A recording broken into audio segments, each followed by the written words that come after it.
Mein Name ist Markus Westhoff und ich bin hier mit meinen Mitarbeitern Carol, Thomas, Ari. Paul Ramin ist eine freundliche Leihgabe von einem befreundeten Landwirt, David Willer, und Johannes Schulte-Kroll.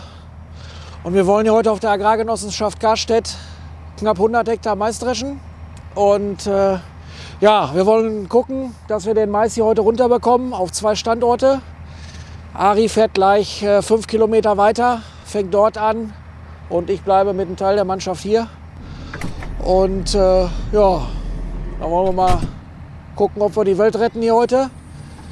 Und ja, wir müssen auch langsam anfangen, weil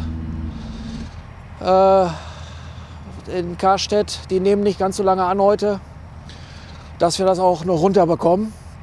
Ja, und ja, wir wollen ja heute Abend noch grillen, deswegen müssen wir uns eigentlich beeilen, Ari.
Jetzt auf dem 45 Hektar Schlag. Unsere beiden Xerhörner sind ja auch zeitgleich am Molken. Das passt heute ganz gut, weil wir sind in der Endphase und die beiden waren bei diesen Kunden. Ja, die Raupe ist hier mit vor Ort, Überladewagen. Und ich hoffe, dass wir das hier heute alles schadenfrei überstehen. Und dann bin ich schon ganz glücklich. Ja?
Markus.